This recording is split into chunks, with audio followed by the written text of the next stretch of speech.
Quando que a gente sabe, por exemplo, até para nós, meros civis, que vai na academia diariamente, Uhum. como que a gente sabe que o nosso corpo chegou no máximo de... Ah, essa pergunta eu escuto sempre. Ah, você precisaria de uns 5, 6 anos treinando muito bem. Tá, então eu não, a gente tá longe de Tá, a tipo... maioria das pessoas está muito longe. Tá, tá. Você chegar no seu limite genético. Eu falo assim, ó, uns 5, 6 anos treinando sem errar treino, sem perder refeição, sem uma noite mal dormida, Uau. saindo da academia todos os treinos arrastado Ou porque foi seja, até o limite. quase impossível. A maioria não chega. Tá. A gente pergunta, eu acho que essa dúvida deve surgir, porque eu acho que muita gente para de ver um progresso, né? Eu acho que é o que mais Sim, é acontece, o que né? mais acontece, faz a pessoa desistir. Tá, e aí quando a gente para de ver esse progresso, por que o corpo para de responder esses estímulos, por exemplo? Porque a hora que você entra numa academia, qualquer coisa que você fizer é diferente. Então vai precisar gerar adaptação. Então, por exemplo, você nunca fez um supino. Você chegou lá, primeiro dia, 10 quilos, só a barra, às vezes já ficou pesado. Aí você vai fazer o supino, tá todo assim, todo descoordenado. Depois de uns 3 treinos, você vai ver que você já consegue fazer o supino com a barra bem tranquilo, certinho. Tá leve, você já coloca 5 quilinhos cada lado. Aí você sai com aqueles 5 quilos dolorido ali, pegou. Mas você vê que inicialmente você ganha força muito rápido. Isso é uma coordenação neuromotora. É o estímulo cerebral chegando ao músculo e ele respondendo a esse estímulo de fazer força. Então, de início, a nossa força, assim, ela dobra muito rápido. Porque você vai coordenar esse neurônio motor, esse estímulo, e você tem um ganho de força muito rápido. Então, de início, você vê resultado muito rápido. Você fazia só com a barra, ali com um mês você vai estar fazendo com 10, 15 quilos Como até progredir rápido. rápido, né? Pô, progredir, você já vai começar a ver alguma diferença, né? O tônus. Aí você vai lá 2, 3 meses da academia, você já está fazendo lá com 20, 25 quilos. E você vê um resultado com isso. Só que daí vai chegar um período que você já não vai ver esse aumento de força tão fácil. E aquele supininho que você ia aumentando 5 quilos a cada semana, a cada 2 semanas, já começa a ir Diminuir, né? menorzinho. E para você ter um ganho de força, você já tem que se esforçar muito mais. E Aí aí quando você. você aumenta 1 quilo, parece que você aumentou 10, né? E daí você descobre que não é só erguer peso, que você tem que fazer uma dieta também. Aí você vai no nutricionista. Aí te passa uma dieta, você vê resultado, melhora a força novamente e tal. E, pô, você fica felizão. Já tô há 6 meses, já sou outro físico. Só que quanto mais treinado você for, menos treinável você é. Então, quanto mais tempo treinando você estiver, menos resultado você vai ter. Então, assim, você vai ter que fazer um treino muito melhor, fazer mais repetições, fazer mais peso. E isso chega uma hora que começa a diminuir. É geralmente nessa fase que as pessoas desistem. Que daí você tem que fazer muito mais. É igual a gente falou, né, da forja. Tem o fogo, o metal ele vai ter que receber a pressão, mas a pessoa que está ali tem que estar disposta a realmente mudar.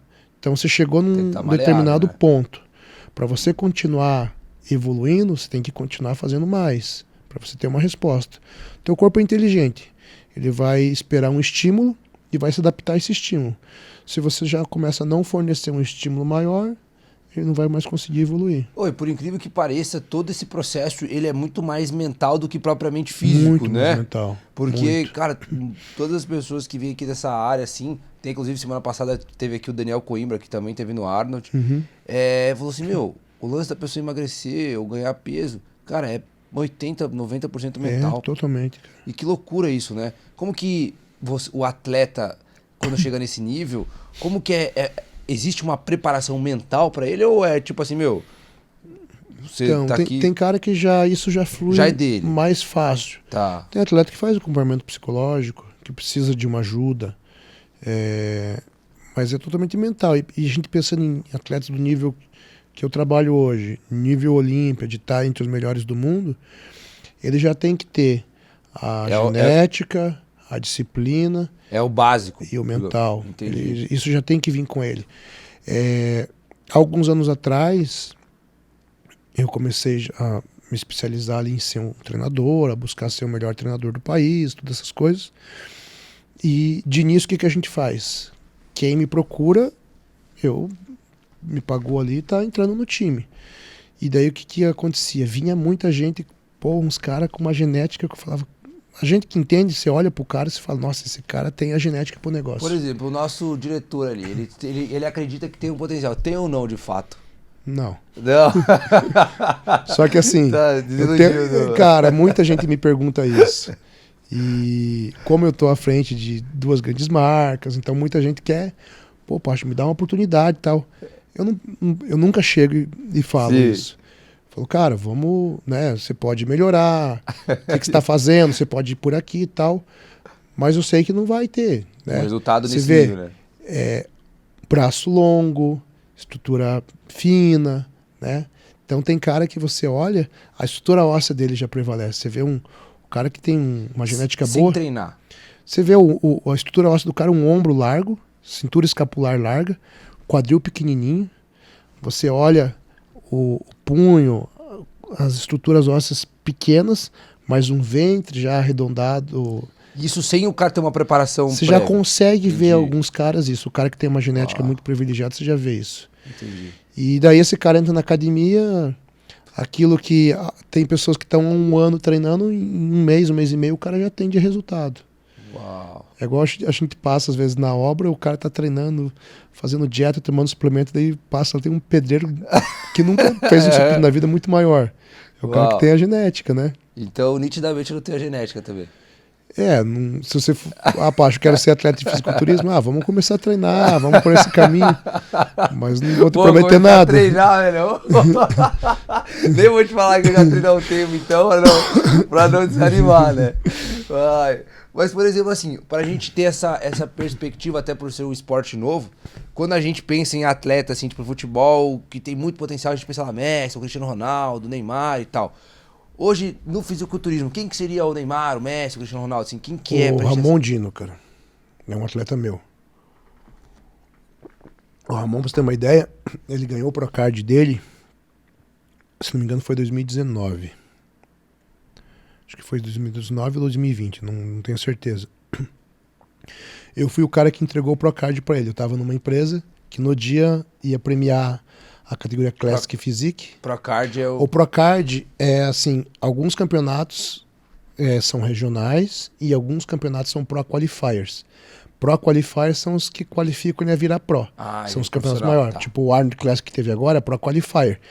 Quem ganha o Pro?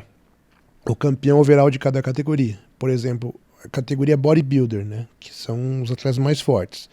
Tem lá até 65, até 70, até 75, até 80, até 90, até 102 e acima de 102.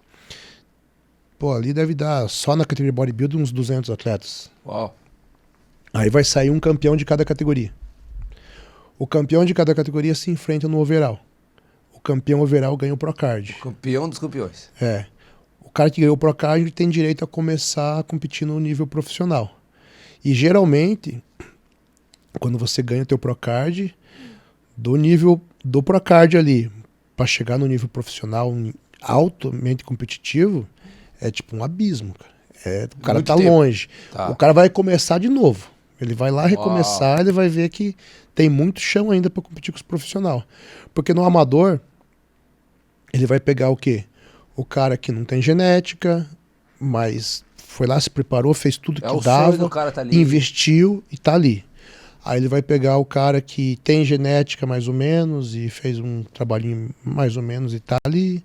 Vai pegar o cara com muita genética que nem se esforçou muito, mas foi lá e ganhou a categoria. E vai pegar o cara com genética que fez o trabalho e foi o campeão overall, né?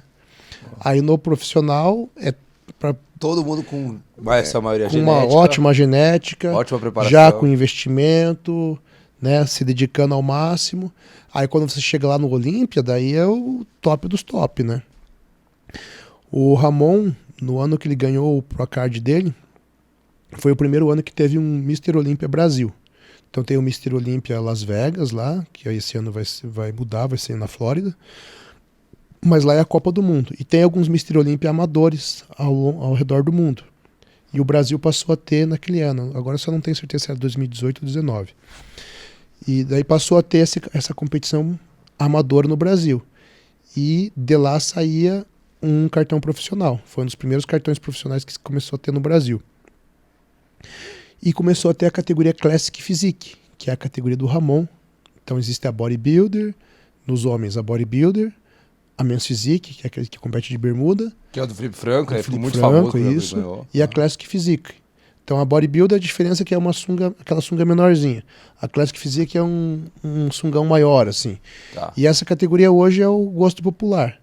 Por quê? Que é o maior, que seria o maior. Não, a Bodybuilder é a maior. A Bodybuilder é a maior. Só que o que acontece? A Bodybuilder, ela tem, no profissional, 2 categorias. A 212, que é até 96 quilos, 212 libras. E a Open, que daí é acima de 96, não tem limite. Não importa o peso. Aí o que acontece? São os maiores caras. Só que como os caras não tem limite de peso, às vezes eles não entram com uma condição tão boa, igual as Classic Physique, que tem limite de peso, então o cara tem que secar muito. Como eles podem crescer muito, às vezes o cara utiliza recursos ergogênicos, uma dieta com muita comida que acaba perdendo a linha de cintura. E na Classic Physique eles têm um limite de peso em relação à altura. Então eles não podem ficar tão grande, eles têm que entrar extremamente condicionado para conseguir bater o peso. Então acaba sendo esteticamente uma categoria mais bonita. Entendi. Relembra mais o físico do Arnold Schwarzenegger, que é um físico para a maioria mais bem aceito. Tá. Geralmente é o físico que o cara que já gosta de treinar fala, puxa, eu queria ter aquele físico. Não é o físico do Open que é muito monstro. Então hoje a que mais vende é a Classic Physique.